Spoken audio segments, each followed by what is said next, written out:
un elemento de violencia. Pero pocas personas han visto que por este gesto muchos seres humanos son agredidos en el mundo. Que muchos alumnos, como está manifestado en el dispositivo, son reprobados, son sacados del salón, son estigmatizados y son rechazados por reírse. Hay un tremendo miedo a la risa. Está tan cerca de nosotros que paradójicamente no la podemos ver o no la habíamos visto. No sé, espera un segundo nada más para declarar de manera protocolar el examen de grado. A ver, Ya puedes empezar. deconstruimos el protocolo. Ok. En esta escuela, en el ejido de La Tijerita, en Matamoros, está la primera huella de este estudio. A mi mamá, una maestra, en 5º grado de primaria, por reírse de manera inadecuada, le hace un señalamiento muy grande.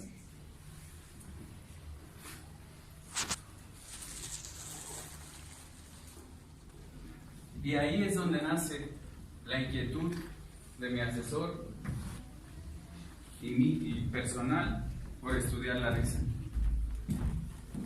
Gracias. Tenemos una primera mirada científica. En este dispositivo presentamos un estudio que no se había hecho de la risa anteriormente. Ustedes van a buscar, pueden buscar en internet y no van a encontrar abundancia en los documentos que hablen de la risa y menos a nivel educativo. Encontramos que hay, bienvenidos, pasen. Vamos a encontrar que hay, acá hay sillas, por favor. Vamos a encontrar que hay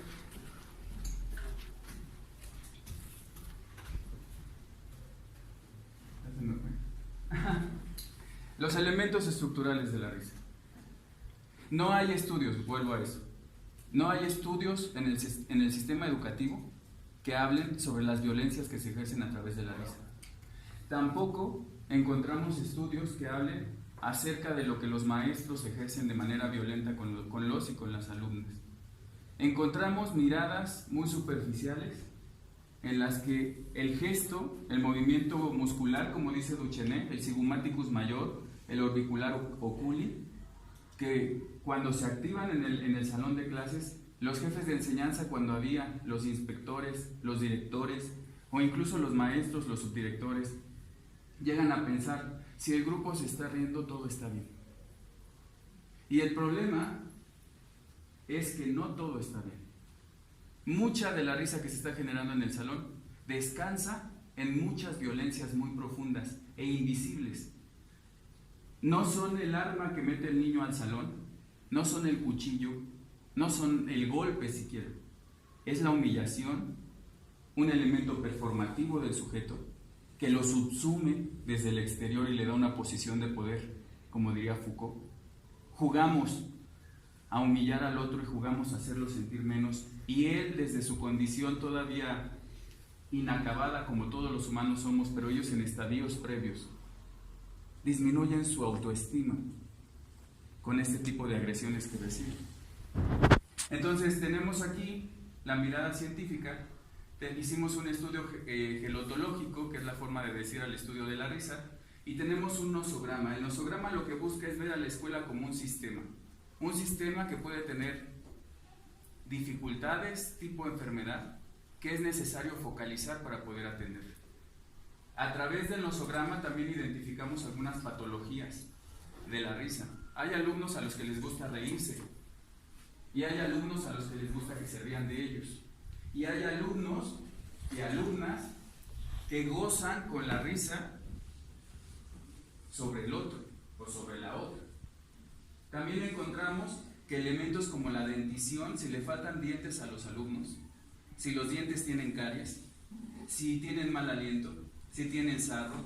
Todos esos son elementos que van haciendo que el alumno tenga ciertas conductas. Por ejemplo, utilizar cubrebocas durante la clase, que es algo que en las escuelas no se mide. El maestro se aferra a que el niño se quite el cubrebocas. Y ahí el maestro está ejerciendo una violencia sobre el estudiante, porque no está viendo que el alumno o la alumna siente algo como sujeto que le está disminuyendo el autoestima. Y el maestro lo presiona, la maestra lo presiona. Entonces, estos elementos científicos, además de la risa y de las adicciones, y bueno, la risoterapia, que es algo que es un elemento que yo creo que está por revisar muchísimo más a profundidad, porque es un elemento que está en boga, apenas está en pañales, todavía está iniciando, está de moda, pero todavía no está acabado. En todos lados se habla de la risoterapia, pero yo creo que las potencias de la salud, de la risoterapia todavía son muchas. Tenemos una mirada filosófica. En la mirada filosófica nos preguntamos nosotros ¿qué era más importante? ¿Lo que dice la ciencia o lo que dice la filosofía? Ahí hay una tensión. Porque generalmente se suele pensar que si yo puedo medir y comprobar, entonces es valioso. Si no lo puedo medir y comprobar, entonces no tiene ningún valor. Sin embargo, la filosofía nos presenta elementos de la deconstrucción. Ahí es donde tenemos al filósofo francés Jacques Derrida, que es el que nos presenta toda esta componenda filosófica sobre la deconstrucción, a fin de poder comprender la risa como un elemento vivo. Nos dice Bergson, reír es algo vivo, no es algo muerto, y además es algo que no siempre se puede explicar, que no siempre se puede decir, que no siempre se puede saber el secreto de la risa. Y entonces, bueno, tenemos esos elementos filosóficos, y ahí Jacques Derrida nos presenta las 4 características, que son el secreto de la risa. Yo no puedo saber de qué se está riendo el otro. El otro a veces no sabe de qué se está riendo, o la otra. La risa no se puede decir. Aunque tú digas jajaja, jejeje, fonéticamente no estás diciendo nada, porque no puedes explicar de qué te estás riendo. La risa es indecidible. Hay risas de las que no puedes decidir. De repente se cae alguien y ya te descubres riéndote, pero no te ríes porque quieras afectar a la persona, sino porque Bergson también nos explica que hay elementos, un grupo de risas muy importantes que no podemos decidir, y entonces ahí es donde entra la educación. Nosotros como maestros debemos enseñar, o podemos enseñar a las y los alumnos a que desarrollen herramientas para enfrentarse a la risa del otro. Si el otro todavía no entiende que no se debe de burlar de mí, yo como sujeto autónomo debería aprender a que esa risa no me haga daño. Suena bien fácil, pero cuesta muchísimo trabajo. Pero sin embargo, eso es hacia donde estamos apuntando con la risa. Y bueno, hasta ahí voy a dejar esta parte filosófica. Vamos a la siguiente. Tenemos una mirada sociocultural. En la mirada sociocultural nos basamos en los World Happiness Reports 2019, en los estudios también de la OCDE, en donde se dan cifras alarmantes de suicidio en México, en donde vemos que muchos de los jóvenes se están riendo y resulta que ejercen el acto suicida. A veces lo logran y a veces no lo logran. Y ahí pues tenemos un apartado interesante que es sobre el grupo de los 27, de estos artistas que tienen todo, que se están riendo, que aparentemente son felices y sin embargo se suicidan. Es decir, no siempre el alumno que yo tengo en el salón, porque se esté riendo, porque sea el que hace reír, quiere decir que su vida es una maravilla. Puede ser que esté sufriendo unas violencias tremendas, una tristeza tremenda, pero se encubre a través de un maquillaje como el que traigo yo, de la cara, de un maquillaje que es ficticio, que es de fuera nada más. Tenemos después, una mirada muy breve sobre el narcotráfico, este fenómeno de la Barbie que se estaba riendo cuando lo detuvieron, y sobre todo, ¿qué piensan las y los jóvenes, los adolescentes, cuando ven esto, que es un narcotraficante ídolo, se ríe cuando lo están deteniendo?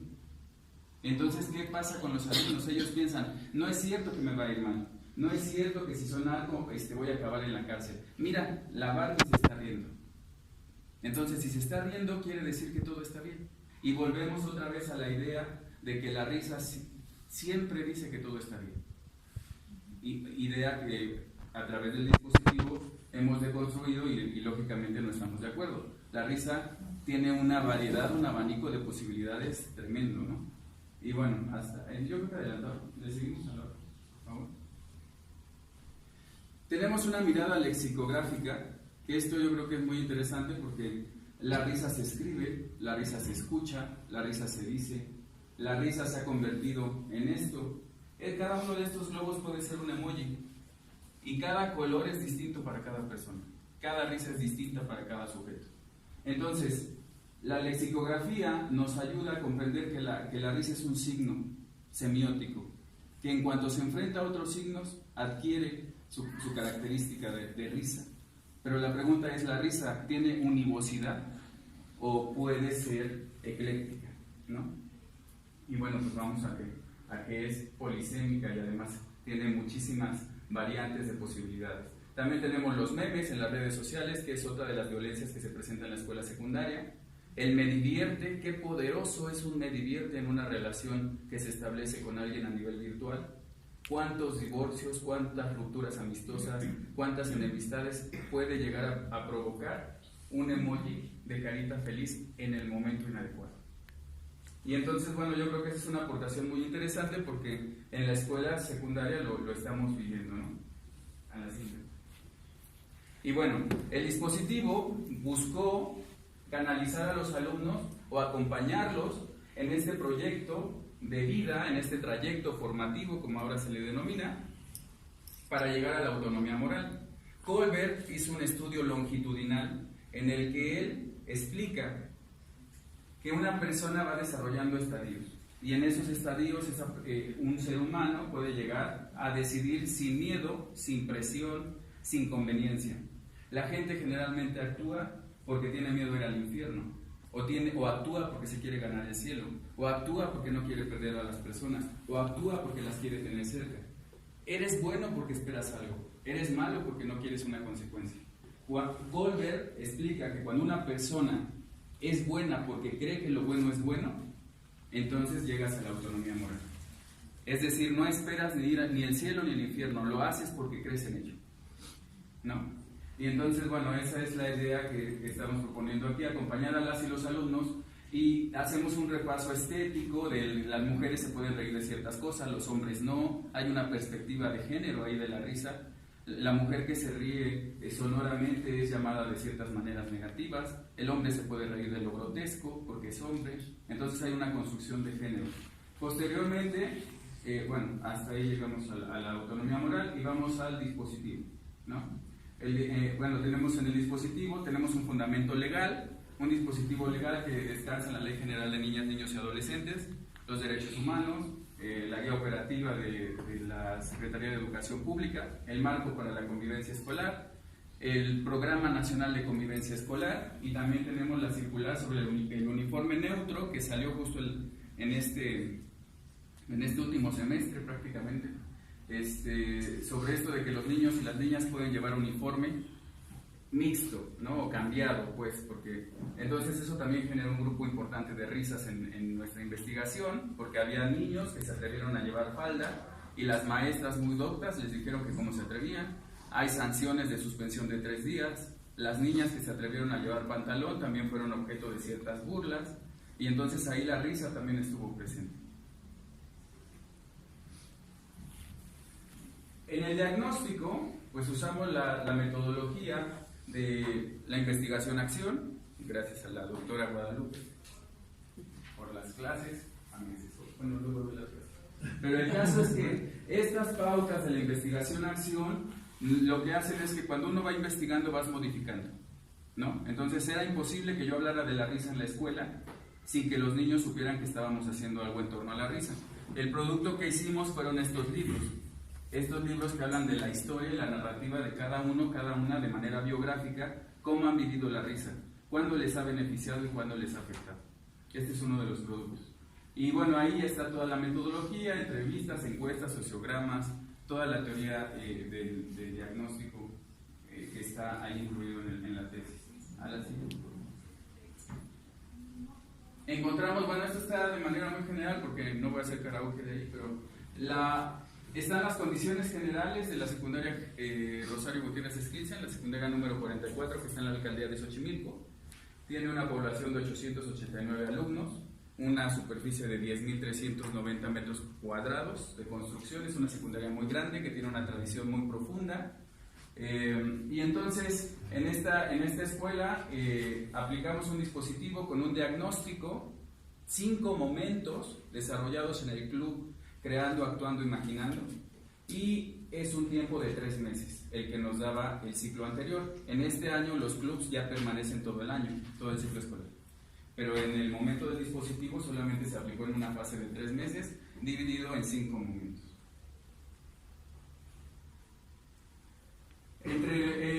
Tenemos en el diseño del dispositivo un objetivo general, objetivos específicos, elementos pedagógicos de la intervención educativa, la mirada desde el punto de vista de las competencias.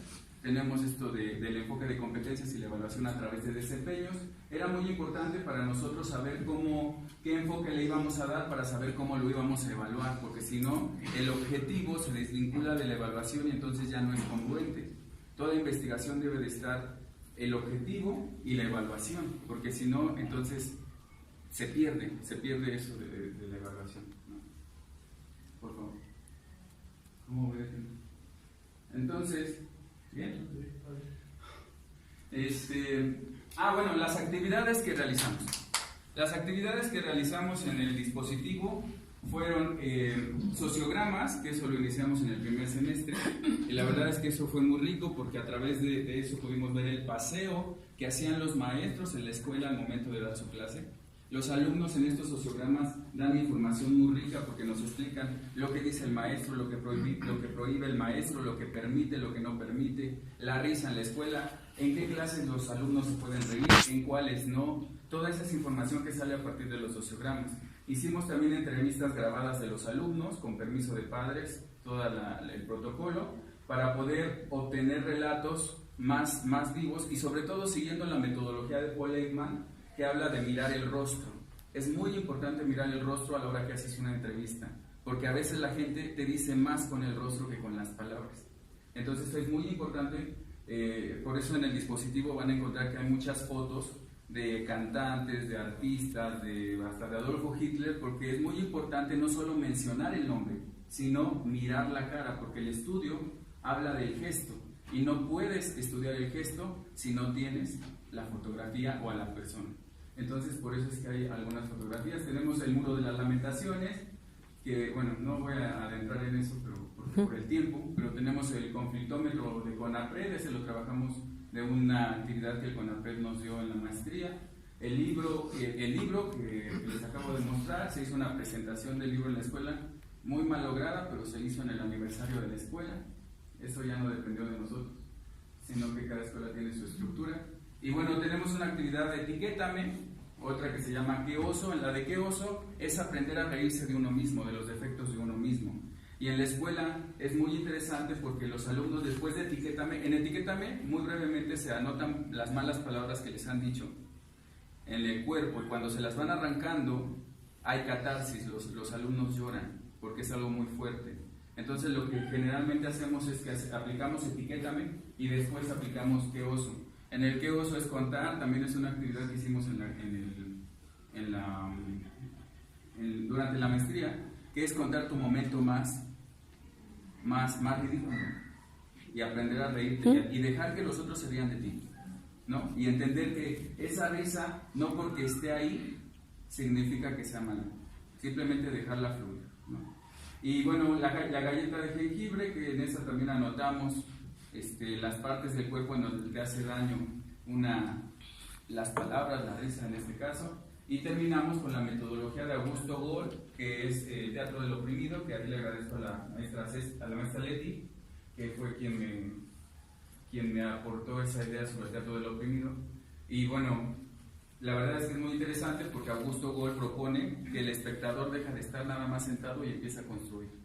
Y entonces en torno a la risa es muy interesante esa propuesta, porque lo que proponía el grupo lo fueron co-construyendo los demás, entonces se hace en conjunto. El siguiente, por favor. Hubo actividades de ajuste porque no todo lo que se planificó bastó, hubo que hacer otras actividades. Por ejemplo, hicimos un tendedero de valores para clarificar cuáles eran los valores que ellos estaban teniendo y por qué eran importantes, pero desde una mirada deconstructiva. Ya no es repetir el hecho de que debes de tener valores, sino entender por qué y en qué casos pueden ser buenos y en qué casos pueden ser malos, porque los valores son duales.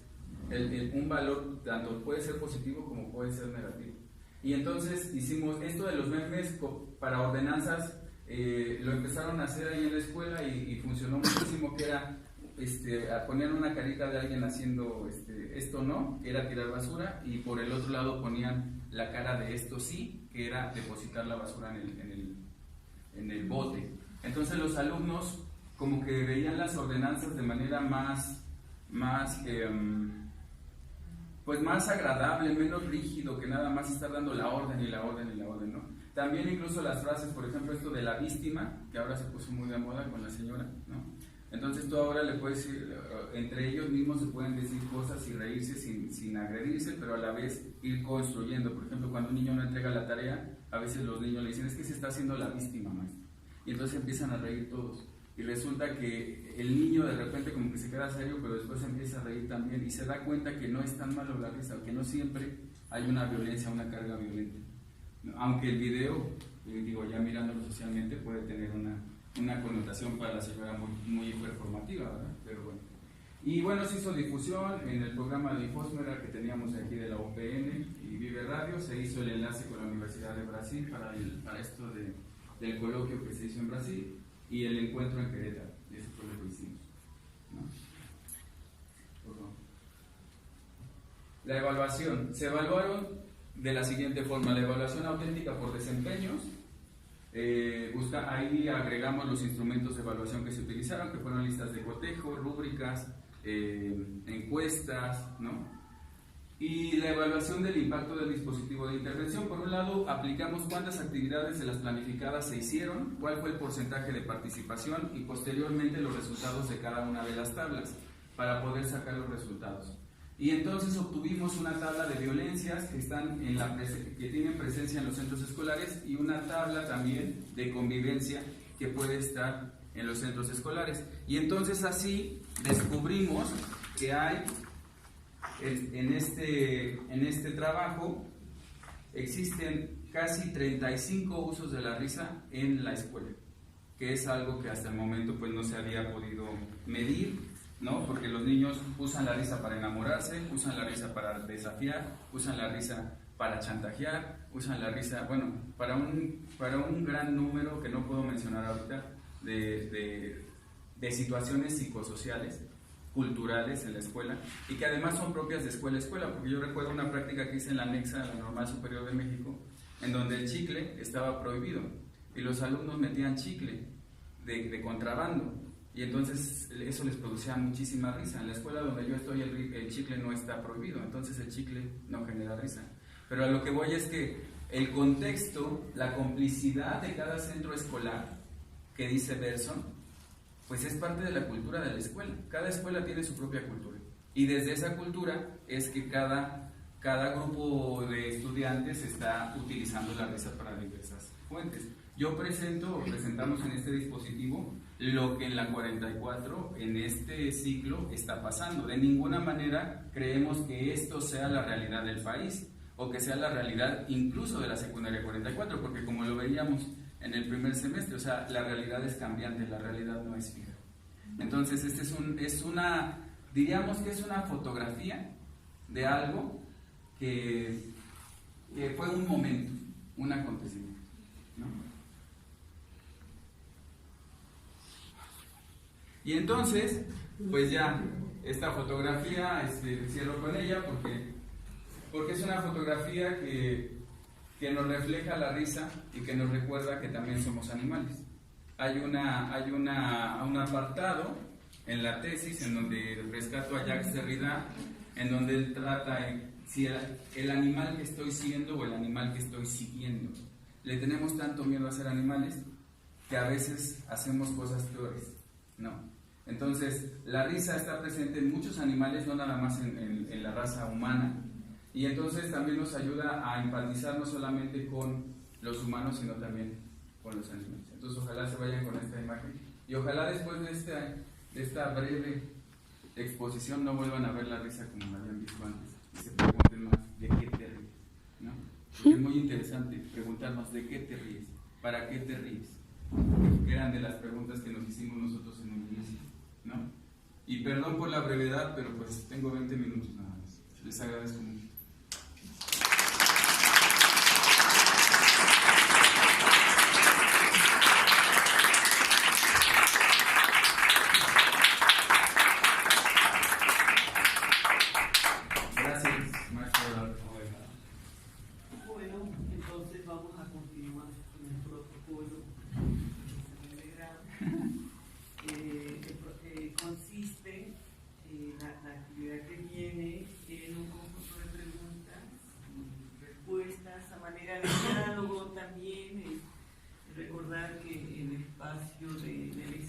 También un espacio formativo y igual de construcción posiblemente de ideas.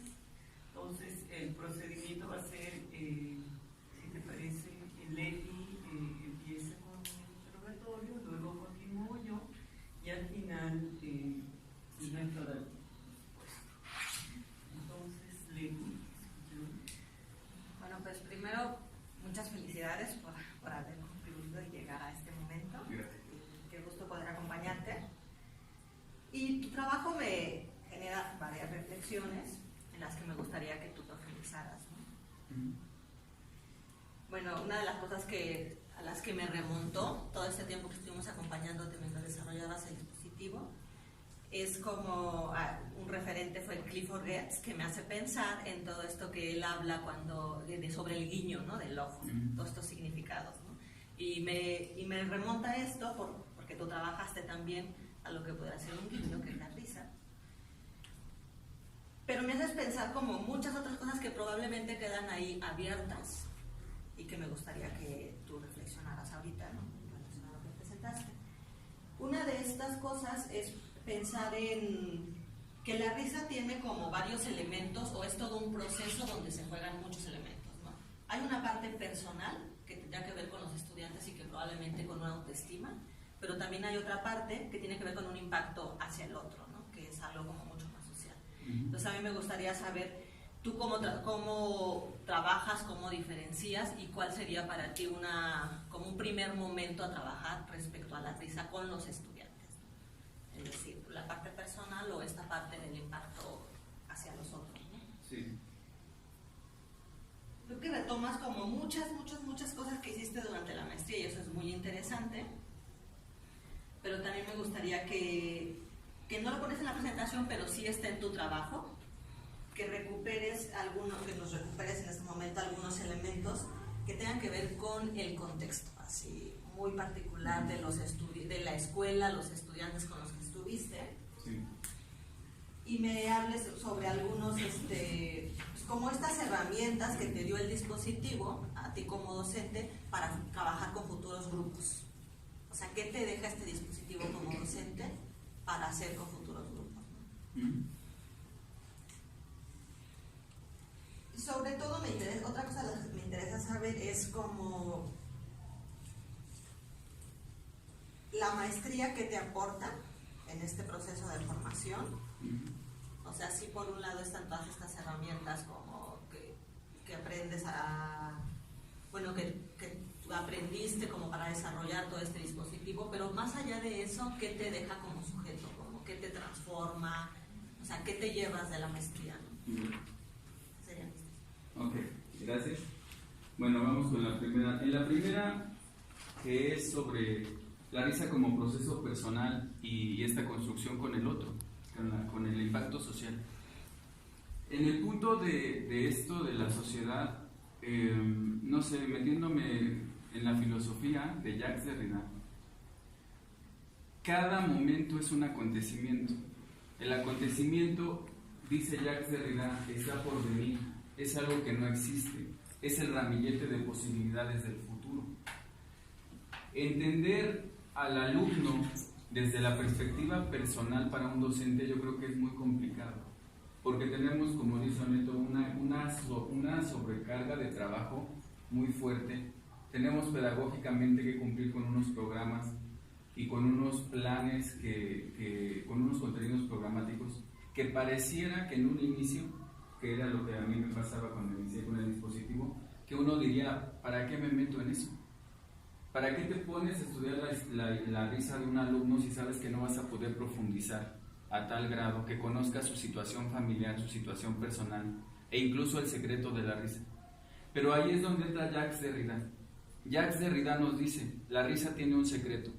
Aunque tú te metas en la mente del sujeto, no vas a poder conocer de qué se está riendo.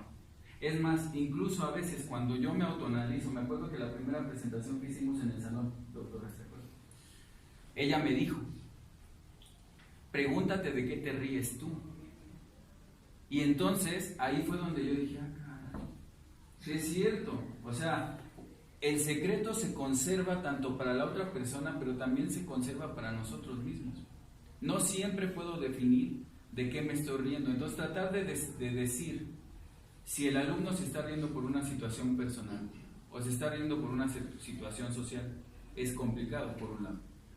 Por el otro, tratar de influir en su situación personal o en su relación social es complicado porque entonces viene lo del chivolet, que es la contraseña. La risa es un gesto encriptado. Está encriptado y requiere una contraseña específica. Y esa contraseña solamente la tienen los que hacen parte de esa risa. Por eso Bergson dice que es complicidad, la risa, ¿no? Entonces, si yo quiero saber si los alumnos se están riendo por violencia, o si quiero saber si se están riendo por fraternidad, o si quiero saber si se están riendo porque están felices en su casa o porque les está yendo mal, como maestro me va a ser difícil saberlo. Pero sin embargo, ahí es donde entra la riqueza de la maestría, que es gestionar la convivencia. Es decir, dar elementos a las y los alumnos para que ellos, yo por ejemplo, cuando aplico una actividad en el salón, yo la aplico de manera general, pero yo no sé qué profundidad alcanza.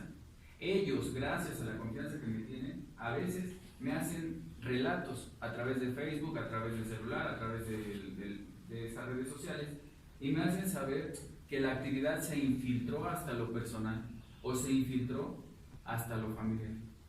Y entonces, ahí es cuando yo comprendo que la provención de herramientas para el futuro acontecimiento en los adolescentes es la aportación que puede hacer el docente. Es decir, yo puedo darle herramientas a los chavos para que ellos sepan cómo actuar cuando alguien se esté burlando de ellos, pero no puedo estar con ellos. También les puedo decir cuáles son las herramientas, o podemos trabajar a través de taller, cuáles son las herramientas para que ellos comprendan la risa y cómo no violentar al otro, pero solamente ellos estarán en ese escenario. Solamente ellos deben desarrollar esas características y esas herramientas que la educación debería provenir. Por eso es que la provención yo la mencionaba aquí en la tesis como un elemento que no es preventivo, porque prevenir es negar el conflicto. Y nosotros no queremos negar el conflicto, nosotros queremos que haya conflicto porque a través del conflicto la gente crece, a través del conflicto la gente se desarrolla. Y en ese conflicto es donde se puede echar mano de esa práctica preventiva que se ha adquirido en el salón. Pero yo no podría decir o hacer esta delimitación de entre lo personal y lo social, porque es muy complicado. Por otro lado, el contexto. La escuela secundaria está en la alcaldía de Xochimilco. Actualmente tiene 60 años, es una escuela que se ha convertido casi como en un santuario del saber, en el sentido de esta construcción casi piramidal que se hace en las escuelas, de las escuelas que tienen primeros lugares, las que no, las que tienen medallas que colgar y las que no, las que tienen alumnos beneficiados y las que tienen alumnos rechazados. Esta escuela es una escuela que tiene todo, tiene infraestructura, tiene recurso, tiene poblaciones seleccionadas, tenemos alumnos de 9 para arriba de promedio de la primaria. Y yo les decía en el primer coloquio que se hizo sobre esto, pareciera que eso facilita las cosas, pero sin embargo los papás de la secundaria 44 son muy demandantes. Si tú no cumples con lo que ellos esperan, yo recuerdo cuando llegué a la escuela, como una anécdota que me parece rica en comentar en este momento, cuando yo llegué a la escuela un señor de la tercera edad me recibió en el pueblo, yo me bajé de la pecera y el señor me dice, yo le pregunto, ¿dónde está la secundaria 44? ¿Me puedes decir por favor? Y el señor me dice, ¿va a la secundaria? ¿Qué va a hacer? Le dije, es que me acaban de mandar a dar clase en esta escuela. Y el Señor subió caminando desde la iglesia de Turrialba hasta la puerta de la escuela. Y en la puerta de la escuela me dijo: aquí está la escuela, maestro, bienvenido. Y él era una persona de la comunidad, no era una persona de la escuela. Pero sin embargo, a lo que voy con esto es que el contexto de la Escuela Secundaria 44 es muy... Y estas divisiones entre lo social y lo escolar a veces pareciera que, bueno, de hecho en el terreno de lo práctico no existen. O sea, ¿dónde empieza la sociedad y dónde empieza la Secundaria 44? Las paredes no delimitan esas fronteras.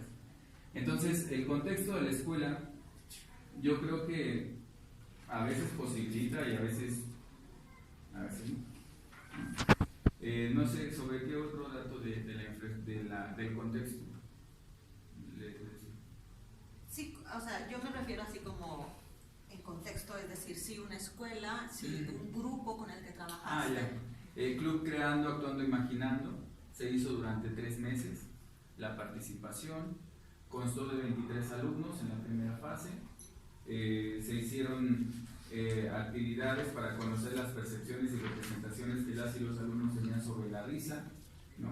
Utilizamos, bueno, en los dados escolares teníamos el 47%, bueno, el 47% eran mujeres y el 52% eran hombres. En cuanto a la población del dispositivo, se aplicó una tabla para saber las percepciones que tenían de la risa, con 25 elementos muy básicos, ¿no? En qué actividades nos dimos cuenta que, por ejemplo, las y los alumnos se ríen con mayor facilidad cuando se cae una persona que cuando se les cae el celular. Cuando se cae una persona, ellos sueltan la carcajada, y cuando se cae el celular, hay un tejido social que le hace... Y cuando se cae la persona no te dice: oye, ¿está bien la señora? Pero en cambio sí te dicen: oye, ¿está bien tu celular? ¿Sí? Entonces esa construcción social de la risa está presente en este contexto del que estamos hablando, ¿no? De que da cuenta aquí en las tablas que presento en el dispositivo. También es muy interesante en esto del contexto cómo los hombres tienen permitido desafiar al maestro. Un hombre sí puede decirle al maestro: oiga, no se ría de mí, ¿qué le pasa? ¿No? E incluso los niños lo dicen, los adolescentes dicen: yo sí protesto cuando un maestro se ríe de mí. En cambio las mujeres no. Las mujeres tienden al silencio.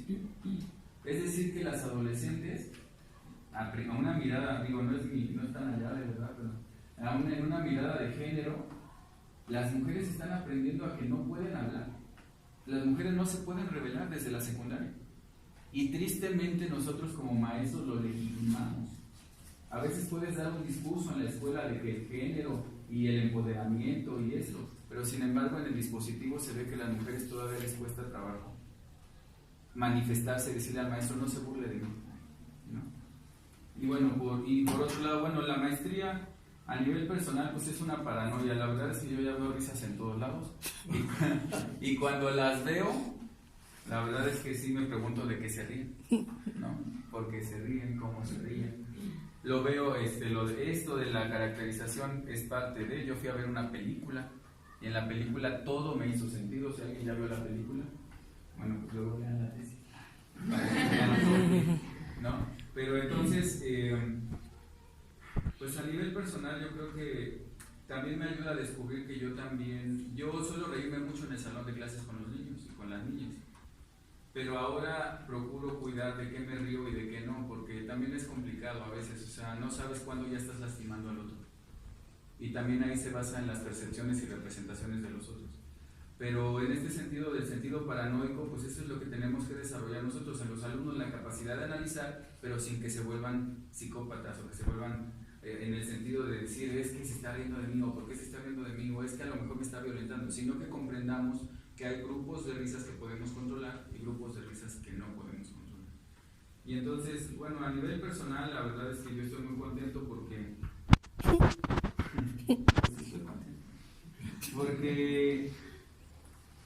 descubrí la risa hasta en las bancas, hasta en los mesabancos de la escuela.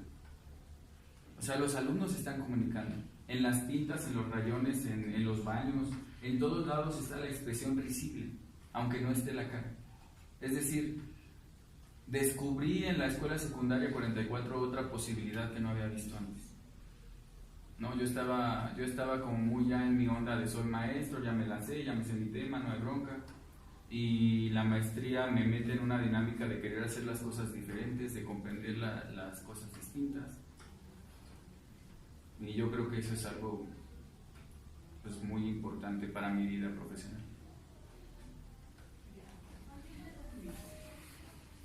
Bueno, Mario, como he comentado en diferentes momentos, yo disfruté leyendo mucho tu trabajo y comentando contigo diferentes momentos del trabajo. Creo que hiciste un esfuerzo muy interesante de síntesis, ¿verdad?, de algunos de las aproximaciones teóricas con las que uno puede mirar la risa, y también pues una intervención que parece bastante pertinente e interesante. Entonces, bueno, pues sí, te felicito. Gracias. Aunque nos hayas hecho sufrir con tantas horas. Perdón.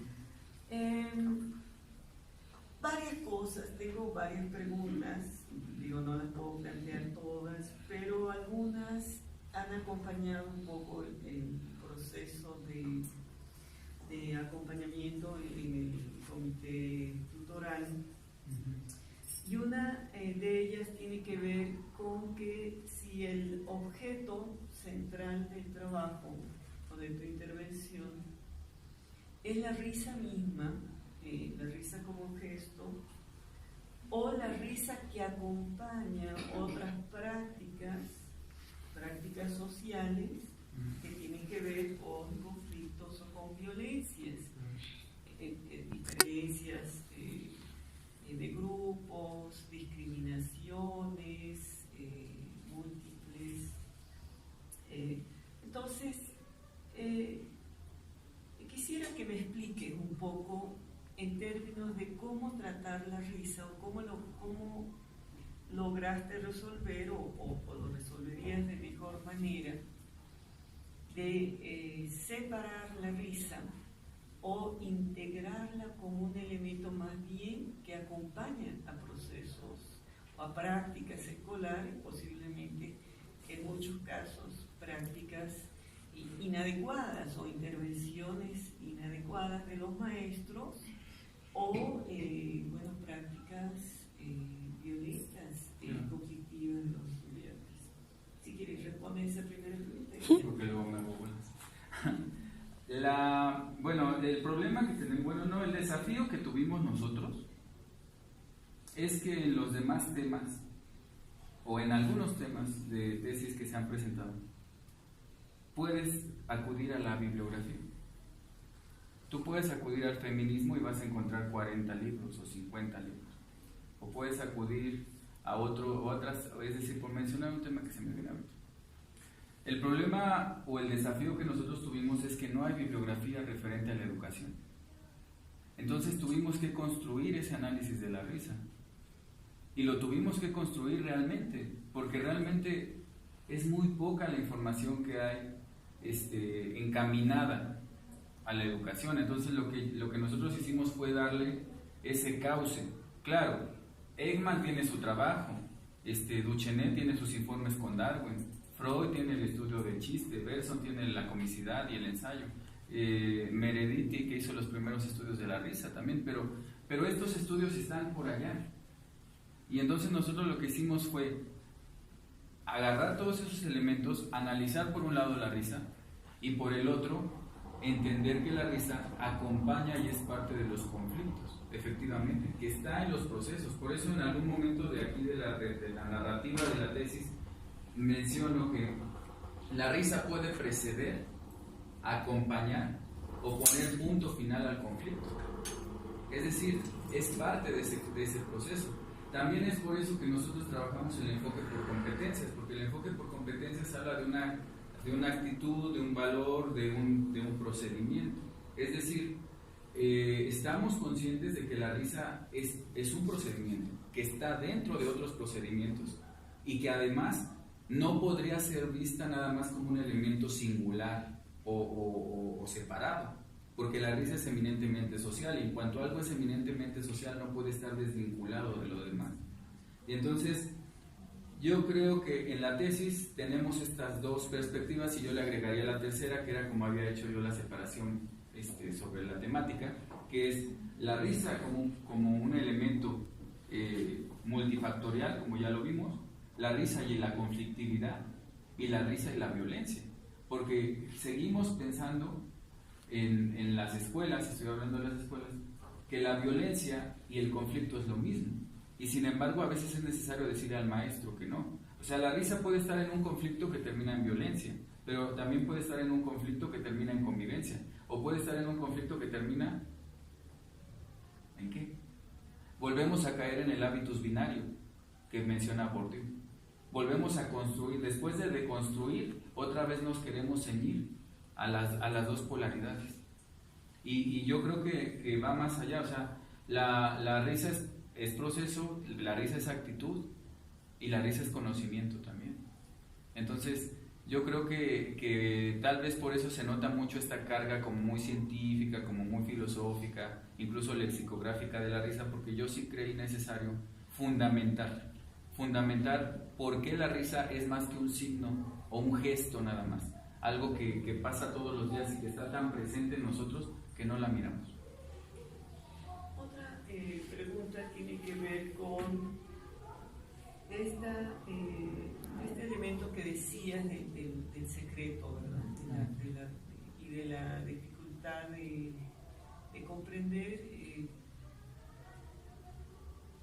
de manera profunda qué es lo que el estudiante está pensando o está viviendo con la risa. Yo plantearía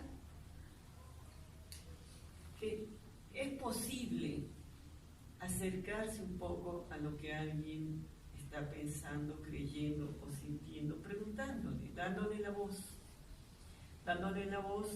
acerca de esos momentos sensibles que, entre otras gestos particulares, estuvieron acompañados de la risa. Y a partir de ahí, pues plantear y preguntar sus preocupaciones o dónde le tocó profundamente. Y hay una parte que a mí me preocupa un poquito, que puede parecer como a lo mejor una tentación del trabajo que estuvo ahí en diferentes momentos, que es de como poner a la risa en la tabla de un cuestionamiento sumamente severo a lo largo del trabajo. Y ¿por qué no pensar, digamos, en esta parte natural y de que por qué tenemos que preguntar todos los actos humanos propios que muchas veces son profundamente íntimos también, ¿verdad? Y que sí hay una secrecía en la o timidez, o llámalo, o clandestinidad de algo muy profundamente propio, que es difícil que podamos revelar, que aunque uno tenga la intención de revelarlo, no lo queremos revelar porque a lo mejor es completamente propio y tampoco tendría por qué revelarse, aunque pudiéramos, ponte en el caso.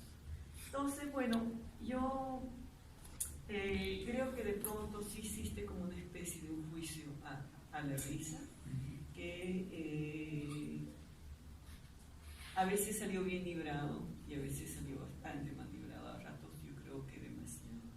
Entonces, ¿cómo recuperar este lado como más humano de la risa, de que no todo tendría que ser negativo? Es decir, alrededor, lado de la risa puede haber también grupos, colectivos, consolidación de afectos, inclusive a veces de certezas. Pues todos descubrimos juntos, nos reímos de haber alcanzado algo. Entonces, bueno, te preguntaría, pues, en especie de pues, crítica, no fue una especie, sino fue una crítica que tú hiciste, ¿cómo quedó finalmente la risa? Bien. Bueno, primero, esto de la posibilidad del secreto, pues por eso es que hay mucho en la filosofía, ¿no? Podemos estar de acuerdo con Jacques Derrida, yo estoy de acuerdo, por eso es que lo puse. Pero también estoy de acuerdo con Slavoj Zizek cuando él nos menciona esto de la invisibilidad de las violencias objetivas y las subjetivas. Esto de que está tan naturalizada la risa que nos da miedo o nos da a veces temor entender que también puede ser violenta, ¿no? Y obviamente que sí es complicado, o sea, sí es complicado, pero yo creo que debido a que es un estudio que busca desnaturalizarla, era necesario revelarla y utilizar estas dos tintas reveladoras, que es la convivencia y la violencia. No todo está perdido, nada más que yo no puedo pensar en risas en un mundo en donde los niños de Venezuela no pueden ir a Disneylandia. O sea, no puedo pensar en un mundo de risas o sea, es decir, la risa como un privilegio, la risa como un elemento, no siempre es positivo. Y si tratamos de rescatarla, ¿qué es lo que todos han hecho antes que nosotros? ¿No? Antes de nosotros todo el mundo ha hablado incluso los World Happiness Reports 2019, que son a nivel internacional y que están respaldados por la ONU, dicen, México es el país más feliz del mundo.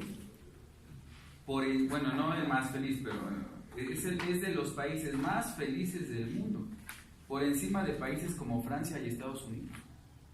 Y que un organismo internacional te diga que México, y además acompaña los reportes con fotografías de risa.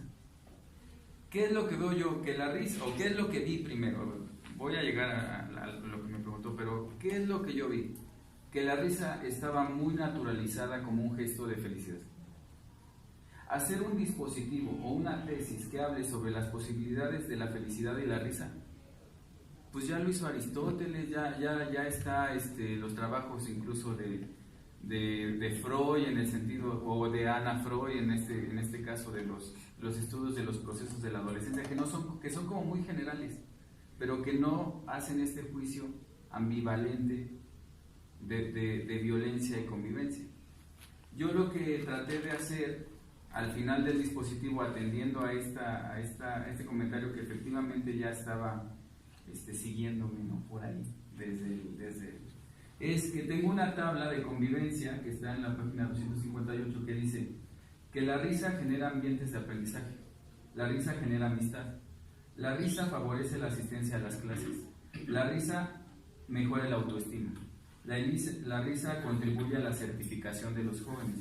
La risa ayuda a la conclusión del nivel de los estudios, genera confianza en la participación en las clases, contribuye a la sociedad, genera creatividad, desnaturaliza. La risa también sirve para desnaturalizar la violencia objetiva. Hay una disminución de los picos de violencia gracias a la risa. La risa también puede servir como empatía, como parte de la empatía. La risa también puede ser empoderamiento. La risa puede ser también para enamorar. La risa puede enriquecer a un grupo, lo puede cohesionar. La risa genera fraternidad, la risa genera inclusión, también genera y coadyuva la interculturalidad práctica. La risa está presente en el juego, la risa mejora los aprendizajes, la risa mejora a los ciudadanos. Por eso es que Slavoj Zizek ahí señala esto de que en la Segunda Guerra Mundial se daban chistes a la sociedad para que liberara esas catarsis, esos resentimientos sociales y no se revelara. El chiste utilizado para manipular a las masas, la risa para evitar que se manifiesten y vayan a una revolución civil, ¿no? Entonces, eso puede ser positivo, puede ser negativo, no lo sé, pero sin embargo aquí nosotros lo estamos considerando como una posibilidad también de convivencia. También mejora los resultados académicos. La risa motiva extrínsecamente, intrínsecamente, hay un reconocimiento del otro, la risa contribuye a la seguridad personal, la risa da sentido de pertenencia grupal, la risa genera solidaridad y la risa da una transformación de los conflictos. Esas son las posibilidades que nosotros encontramos, por así decirlo, positivas. de la risa. Aparejado a esas, que ya no las voy a leer, pues están las que ya mencioné: el bullying, el ciberbullying, el acoso, la violación sexual, ¿no? Pero yo creo que está balanceado, porque vemos 1, 2, 3, 4, bueno, no, o sea, vemos, a lo que me refiero es que en este sentido sí se ve mucho mi énfasis en dejar claro que la risa puede ser violenta, porque antes no lo habían dicho. O sea, en la escuela difícilmente se había dicho, ¿no? Cuando comentábamos en alguno de los momentos que estaba escribiendo un capítulo para Sí. la universidad, ¿no? Para uno de los proyectos, creo que era para la revista. De la revista, creo. Yo me acerqué un poco a buscar algunas bibliografías de intervenciones donde estuviera presente lo de la risa.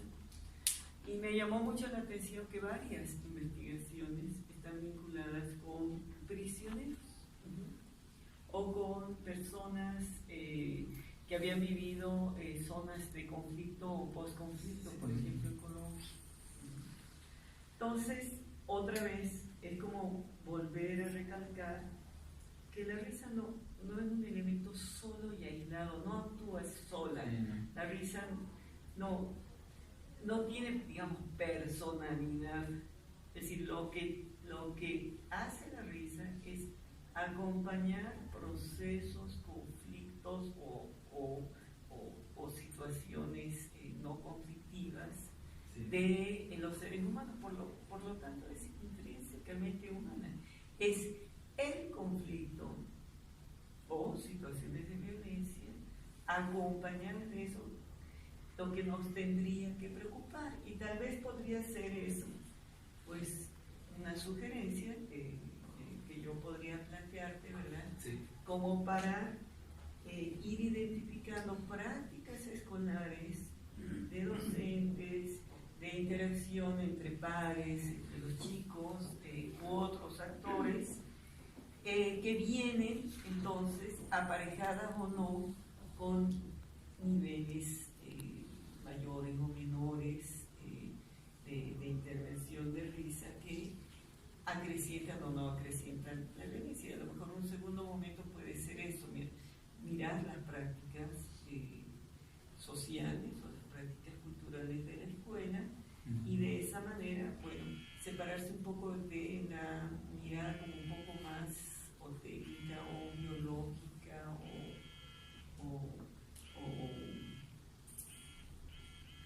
pues muy, no sé si científica, porque no puede ser una investigación científica sobre las prácticas escolares, pero sí separada de las cosas que las personas hacen con intenciones sociales, pues, con intenciones de producirle algo a alguien. Es eso lo que está allá detrás. Y tal vez esa es una observación que también te hago, que me parece que la tienes que pensar bastante bien, porque después de esto yo ya he visto que por ahí hay una primera charla, una conferencia, posiblemente vas a ser ampliamente invitado en diferentes espacios, lo cual me parece muy bien, ¿verdad? Pero sí, cómo poder también plantear una didáctica de las estrategias donde está presente la risa acompañando prácticas de violencia, para que los profesores puedan tener como una comprensión más clara y no termine autoculpabilizándose o haciendo miradas muy sesgadas respecto a esto. Así es que esa es una gran responsabilidad que tú tienes después de haber hecho este tremendo esfuerzo, ¿verdad? Ver cómo abordar los procesos de socialización de tu trabajo de manera tal de que los profesores o los diferentes actores educativos puedan aprovecharlo de una manera pues oportuna, ¿no? Correcto. Pues eso sería mi intervención. Gracias. Le damos la palabra a entonces. Híjole. Es donde viene la parte complicada. Pero para continuar un poco la conversación en el plano de lo que planteó Ellen y luego Ceci, Yo me acuerdo, digamos, de dos momentos, uno muy personal y uno más bien en vinculación contigo cuando empezamos el trabajo.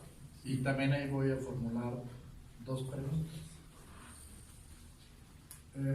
Cuando llegué y me planteé el asunto de que quiere trabajar el asunto de la risa, ¿no? Yo ahorita me acordaba con Leti, en la tesis una de las tesis que yo dirigí el año antepasado, pues tenía que ver con procesos de mediación con estudiantes secundaria, pero donde estaba muy metido el tango. Digo, no estaba en el texto, ¿no? Pero estaba el tango por todos lados porque el colega pues se dedicaba a hacer tango. Y ahora estamos terminando en un asunto que tiene que ver con la risa y me toca asesorar a una gente que quiere trabajar masculinidades, ¿no? Está bien, son como temas muy sugerentes, pero efectivamente a veces un poco, digamos, complejos. Y claro, yo de lo primero que me acordé, yo había hecho una lectura de Berzón en la prepa, por cierto, ni siquiera en la licenciatura, en la prepa, en un texto que se llamaba La risa. Entonces yo digo, no, pues lo primero que tienes que leer es el texto de Berzón. Y evidentemente en la medida que iba trayendo más autores y más autores, porque uno se iba acordando de algunos clásicos que tienen que ver con la risa o con el chiste, que ya los tiene uno muy esquematizados, y de repente, en tu caso, vas incorporando un autor y otro autor y otro autor, y luego la parte de la disciplina, y luego la parte de la filosofía, y yo decía, no, pues si a mí eso no me gusta, en la parte personal, ¿no? Lo que yo veía es que efectivamente había muchos elementos que tendrías que estar atando para hacer una concepción de la risa multifactorial, multideterminada y todo, ¿no? A mí eso me pareció sorprendente en tu trabajo. Yo decía, ya, es que lo discutí con Ceci, es que lo discutí con Leti, ahí le agregaba una cosa más, y es que las sugerencias de la maestra, espérense, ¿no? Porque el que estaba asesorando era yo, les digo que a los tres, ¿no? Y hay una parte que crece muchísimo en la tesis, que al final, por acuerdo y gracia de los colegas, pues tuvimos efectivamente que recortar, ¿no? Porque tenía una sobredimensión. Y el primer recuerdo, yo decía, tenía que ver con el texto de Berzón. Entonces, mi pregunta directa es, tú empezaste a leer el texto de Berzón, ¿no? Sí. Y es, ¿qué aportaciones, ¿no?, te dio Berzón para el trabajo, para este trabajo, cuando sí queríamos, de entrada, creo que se logra, en otro tema que después voy a preguntar, sobre el uso pedagógico. Pero digamos primero el asunto de cuáles son las aportaciones de esta primera lectura que te lleva a todos los demás autores y disciplinas y búsquedas que tú realizas. Bueno, el ensayo de la comicidad de Berzón, que se publica, pues antes que el de Freud, el chiste y su relación con el inconsciente en 1900, y en 1905 Freud. En 1889 Meredith sacó un estudio primario sobre la risa antes que Berzón. Entonces, cuando yo me pongo a estudiar sobre esto de la comicidad y las fuentes productivas del fenómeno risible, es cuando empiezo a darme cuenta o empiezo a preguntarme si es posible la eticidad como una posibilidad hacia la autonomía moral. Porque entonces empiezo a descubrir que en las fuentes productivas de lo risible encontramos la complicidad. Para poder reírme tengo que ser cómplice. En el ensayo está citado el ejemplo de alguien que se va riendo en el camión, por ejemplo, y se van riendo a carcajadas y el que va atrás viendo la risa no se puede reír porque no es cómplice. Por eso decía que es Después con Derrida ya me di cuenta que era algo encriptado, que tenías que tener la clave de esa risa para poderte reír con ellos, ¿no? Entonces la complicidad, la insensibilidad, para poder reírnos hay que ser insensibles. A veces, y no lo digo yo, lo dice Bergson, o sea, si yo veo a alguien que se cae, para poder generar esa risa tengo que ser insensible por un momento, a callar mis pensamientos éticos, a callar mis emociones y dejar que la risa pase. Pero sin embargo también dice Bergson, la risa es un pensamiento, la risa es actividad cerebral. En el uso pedagógico, un poco mezclando las respuestas, en el uso pedagógico la risa manifiesta atención. Cuando el grupo se ríe, es que el cerebro está activo, ¿no? Cuando la gente se está durmiendo, pues no, estás aletargado, así. Pero la risa genera tensión. O sea, la risa despierta emociones, la risa despierta atención, la risa genera motivación intrínseca y extrínseca. La risa pedagógicamente puede ser utilizada, tiene unas potencias muy grandes, pero hay que tener cuidado de cómo se utiliza. Porque los alumnos nos dicen, por ejemplo, que hay maestros que se está riendo el grupo de ellos y el maestro se ríe con ellos. Y el niño que está siendo víctima de esa burla, en lugar de sentirse respaldado por el maestro, se siente totalmente abandonado. Entonces, sí la puedes usar en el salón, pero sí, yo creo, sin ánimo de ser así obsesivo, yo creo que sí es necesario cuidar cómo se está dando la risa, cuidar esos elementos. Entonces, de Bergson, regresando en lo de la insensibilidad, la complicidad, esto de que el alma está sujeta al cuerpo, el cuerpo sostiene al alma, y el alma no se permite torpezas. Hay un uso social. La sociedad te hace saber que te estás equivocando a través de la risa. Si un hombre viene vestido de mujer, se va a reír probablemente la sociedad para hacerle saber que eso que está haciendo no está bien. Entonces la risa también sirve para regular, para decirle al otro que eso que está haciendo no está bien. Y entonces dice ahí en el estudio, el ensayo de la comicidad, pues el uso del cuerpo también para hacer reír, la imitación, los patrones repetitivos que la gente tiene. Y ahí surge otra de las recomendaciones que hacemos aquí de manera muy sutil, es: si no quieres que tus alumnos se rían de ti, no seas rutinario. Porque si eres rutinario, el adolescente va a copiar tus mecanismos, y con tus mecanismos va a poder hacer reír al grupo a tus costillas. Si no quieres que el grupo se ría de ti como maestro, cámbiale. Un día da la clase de una forma, otro día da la clase de otra, otro día habla de una manera, otro día vete a bailar al centro del patio, otro día métete al salón, otro día baja red escolar. No seas una máquina. Eso es lo que yo aprendí de Bergson, ¿no? Que la risa puede estar presente, pero que la gente, nosotros damos los mecanismos como maestros. Claro, si tú, y siempre la persona que es más imitable es la que tiene más repetición de patrones, siempre, que es lo que menciona en el ensayo. Entonces yo creo que me aportó muchísimo, no solamente a esto, sino al quehacer teatral que yo hago también, ¿no? Ya sea en el teatro, ya sea en teatro travesti, en teatro contemporáneo, en teatro clásico, en danza, en performance, en lo que haga. Es decir, este estudio de la risa es básico, ¿no? Yo creo que por eso fue que ahí, cuando usted me dio ese texto, el cual le agradeceré todo el tiempo, ¿no? Porque realmente fue la piedra donde yo dije: sí, no estoy tan equivocado en lo que yo quiero hacer, en lo que quiero decir, ¿no? Un segundo recuerdo que yo tuve, que voy más de lo personal. Sí. Yo también fui teatrero, toda la prepa y buena parte de la universidad. Sí. Pero yo me acordé de dos momentos importantes. Una es este poema de Reír llorando. Ah, sí.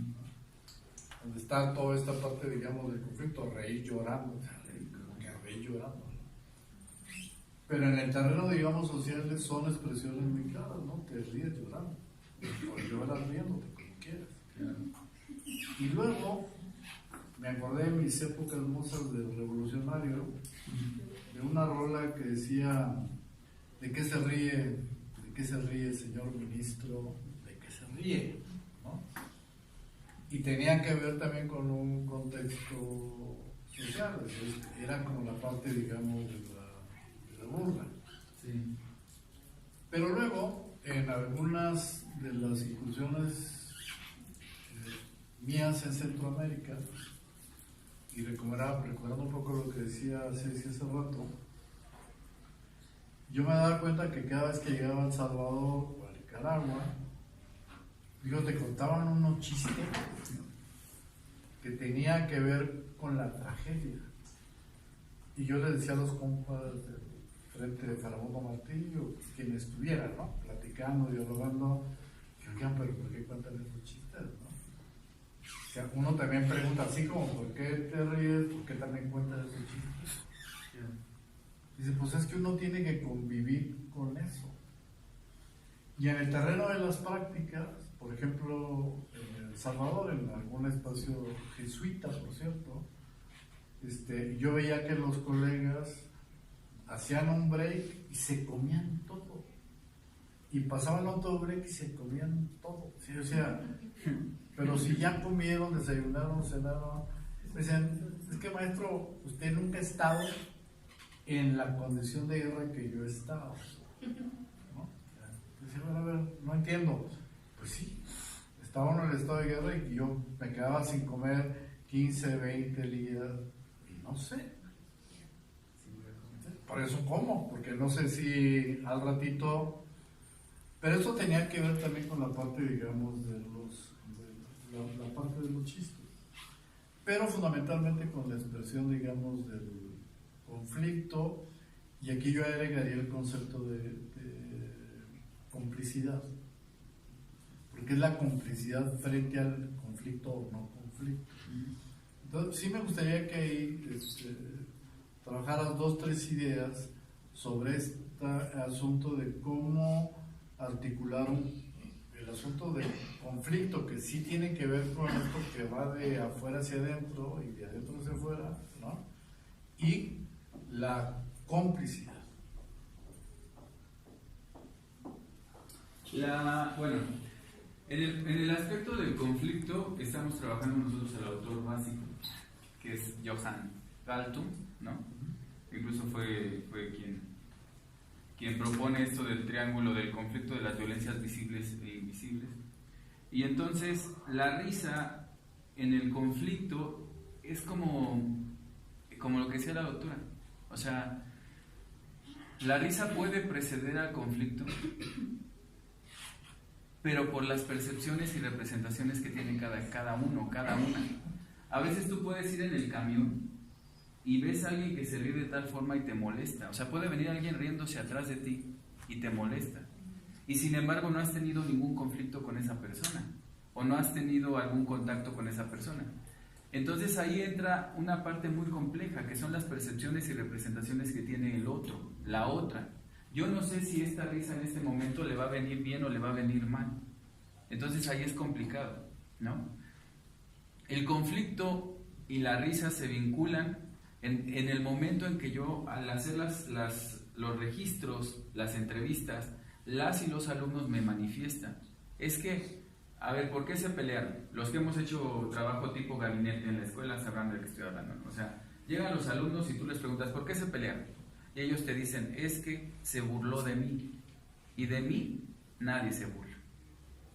Y entonces las niñas, en este desafío o en esta manera de ver la risa, a veces yo platico con una parte por separado y con la otra parte por separado, y esta niña que fue la que se rió me dice, maestro, pero se lo juro que yo no me estaba riendo de ella.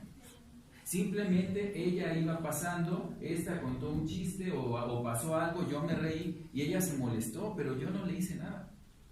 Y entonces, ¿qué es lo que pasa ahí con la conflictividad?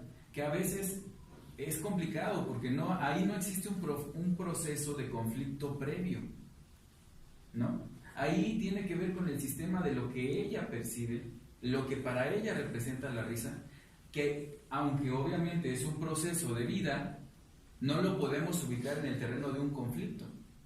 Y por eso ahí es donde está lo de la huella. O sea, ¿cómo ubicas el inicio de un conflicto? ¿Dónde lo ubicas? ¿Dónde marcas la bandera y dices, aquí empezó y aquí terminó? Porque la huella se va diluyendo. Se va diluyendo de tal forma que a veces la risa, que le está molestando a una persona puede ser la humillación que recibió de los papás cuando era pequeño. El hecho de que no te hayan mirado cuando eras niño. Y eso a su vez se va a generación tras generación tras generación. ¿Sí me explico? Entonces, a veces, ubicar la risa en el conflicto, la risa puede estar antes. Una risa puede generar un conflicto, en el sentido, bueno, es que esto de los inicios y los finales no me gusta, pero podríamos marcarlo así. Si alguien se ríe, inicia un conflicto. A través de la risa, ese mismo conflicto puede llegar a un pico de violencia. O a través de la risa, ese conflicto puede terminar también. Y finalmente, después de la resolución del conflicto, puede haber risas. Si se resolvió el conflicto adecuadamente, puede haber risas de fraternidad. Pero si no se resolvió el conflicto y solamente se aparentó, como se hace en la escuela, que te dicen, a ver, ustedes se pelearon, dense la mano y váyanse a su salón. Se pueden reír ahí, pueden acordar ahí, pero sin embargo el conflicto no se resolvió. Y hay risa, sin embargo hay risa, ¿no? De cortesía, de miedo, de empatía, no sé. Pero sin embargo, entonces, ubicar a la risa en el conflicto así, de manera, no sé, sistematizada, o para poder decirle yo a los maestros, es que esta risa manéjala así, o cuando haya esta risa manéjala de esta forma. Yo creo que es complicado, porque es como la idea de ¿quieres seguridad? Pon policías, ¿no? Y yo no creo que esa sea la seguridad. O sea, la seguridad es, ¿quieres seguridad? Educa a tus ciudadanos para que ellos aprendan a no robar, a no pasarse el alto, a no dar mordidas. Y entonces no vas a necesitar policías. Desde esa perspectiva yo veo esta educación en la risa. Uno como docente debe enseñarle a los chavos a resolver sus conflictos, porque por eso la maestría se llama Gestión para la Convivencia, ¿no? Nosotros debemos empoderar a los chavos y a las chavas para que ellos resuelvan sus conflictos, no para que nosotros, como docentes, se los resolvamos, porque además no podemos. Por más que nosotros, yo tengo 50, bueno, ahora ya tengo 45, ya me bajaron la matrícula, pero yo llegué a tener en la 44 hasta 56 alumnos hace 10 años. Y son 56 adolescentes que requieren que los mire, que los trate, que me sepa su nombre, que me sepa su número de lista, es decir, que existan para mí como alumnos, que no sean nada más un objeto. Y entonces es bien complicado, ¿no? Es bien complicado desde la perspectiva ya docente en la secundaria, pues decirle a un maestro, no permitas la risa o permítela de tal forma, ¿no? Yo más bien me iría con, mira la risa, comprende que tiene estas posibilidades, que es lo que me interesa. Visibilizar la risa como un elemento que puede generar violencia o convivencia, y entre ambos puntos hay un abanico enorme de posibilidades. Y entonces, pues dialógalo con tu grupo. Como yo decía, esto es una fotografía de la 44 de un momento, ¿no? Los docentes que vengan y que quieran trabajar en torno a la risa, pues tendrán la maravillosa oportunidad de tomar sus propias fotografías. Y ya para terminar, le das una rebautizada a la tesis y terminas hablando de la autonomía moral. Yo pensé que se iba a preguntar eso, pero acá a mí, porque a Juan ya le respondiste todas las preguntas, pero a mí no. La pregunta es muy sencilla, ¿no? ¿Cómo vinculas el asunto de la risa con todo lo que trabajaste con el asunto de la autonomía moral? Bueno, la autonomía moral es la propuesta que hace Lawrence Kohlberg en este estudio longitudinal. Él hizo un estudio durante 30 años y estableció 6 estadios de desarrollo moral, en donde él decía que en los primeros estadios una persona actúa por interés o actúa por conveniencia, ¿no? Y a lo largo al tránsito de estos estadios, entonces el sujeto va dejando esos ¿cómo diríamos? Esos motivadores externos, ¿no? Y entonces empieza a actuar por su propia conciencia, porque realmente cree en ello. Cuando yo, este acercamiento a la autonomía moral yo la tuve en la Escuela Normal Superior de México, no es así como un chiripazo, porque yo soy egresado de la especialidad de formación cívica y ética. Entonces yo, el trabajo de la moralidad, el trabajo de la eticidad y el trabajo de la ética es algo que me acompañó durante los semestres de la normal superior. Entonces yo comprendo que el trabajo de los maestros de formación cívica y ética es acompañar al adolescente hacia esa autonomía moral. De ninguna manera, por eso dice rumbo a, ¿no? Porque la autonomía moral es un camino, es como la meta, ¿no? Pero ¿en dónde se fija la meta también? Esa meta puede irse postergando de tal forma que genere un desarrollo pleno del sujeto. Pero en la adolescencia, como está basado Kohlberg en los estudios de Piaget, en los estadios de Piaget, entonces la idea de que una persona pueda ir alcanzando ciertos estadios con apoyo de la escolarización, esa es la idea que a mí me ha... Sí, pero su vinculación con la risa.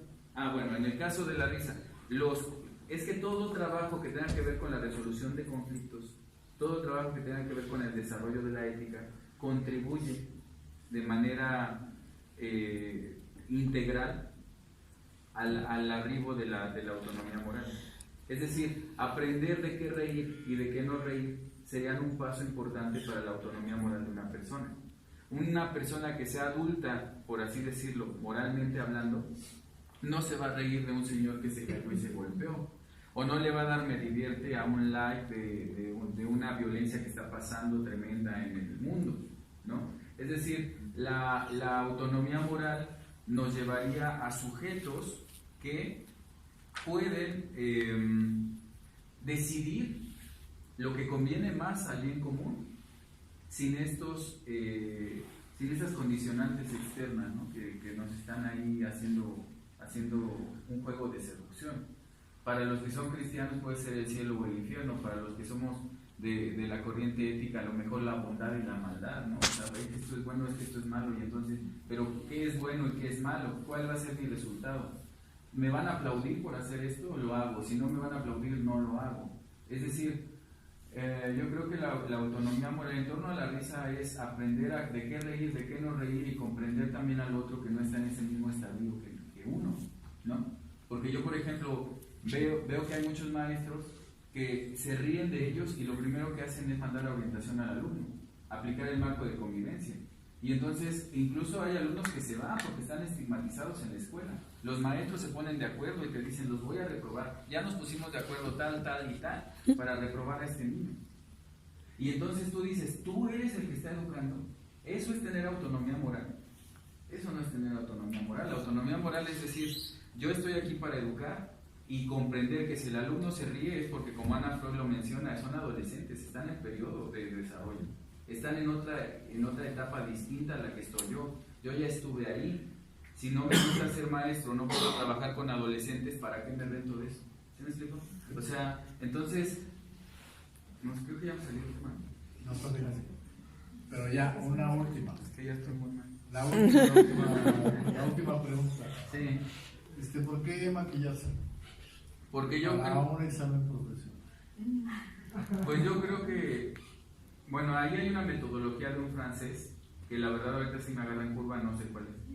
Mentiría y no me gusta mentir en ese sentido. Yo he tomado varios cursos en el Centro Nacional de las Artes y en uno de esos cursos un maestro me decía que cuando un actor está maquillado está más desnudo. Es la teoría de las máscaras. En el trabajo escénico, entre menos seas tú en el escenario, eres más tú. ¿Sí me explico? Es complicado. Pero es una forma de que se pierda Mario y que se escuche lo que no se ve, ¿no? Por ejemplo, ayer en la normal superior me invitaron a dar la plática de este tema y pedí que se apagaran las luces. Lo único que se ve es la pantalla, porque lo que importa no es el cuerpo del que está exponiendo, sino las ideas. ¿Sí me explico? Entonces, además es un recurso didáctico. Y yo creo que los docentes tenemos tantas posibilidades de explicar un tema que en una universidad pedagógica nacional celebro que se puedan dar este tipo de fenómenos, ¿no? Porque no puede ser una universidad pedagógica y nacional y estar pensando que uno debe de venir a cubrir los protocolos nada más, sin utilizar lo que hacemos en el salón. Yo en el salón a veces, en la escuela a veces me disfrazo, a veces lloro con los niños, a veces bajamos a los salones, a veces nos reímos, a veces bajamos al patio. O sea, yo procuro que la clase sea diversa, porque yo creo en la diversidad. Y este maquillaje no es un capricho. Yo creo que manifiesta que desde 1966 que se creó el Guasón hasta la fecha, lo seguimos viendo como un villano solamente porque tiene un arma, que claro que es violencia, pero nadie se fija en todas las violencias que vivió el personaje durante su infancia, durante su vida, por tener un padecimiento que es el reír de manera descontrolada cuando se pone nervioso. Y recibe violencia física, y recibe golpes, y su vida es puesta al límite, porque no entendemos la risa. Porque pensamos que el que se está riendo siempre se está burlando del otro también. Entonces, por eso es que vengo del Joker. No es que ame el personaje, no soy fan. Es la primera película que veo. Pero me hizo mucho sentido en esto de Slavoj Zizek, de las violencias objetivas y las violencias subjetivas. Muy bien. Bueno, entonces les vamos a pedir que te retires, el público también. Avisa por favor a servicios escolares que ya concluimos para que traigan los documentos.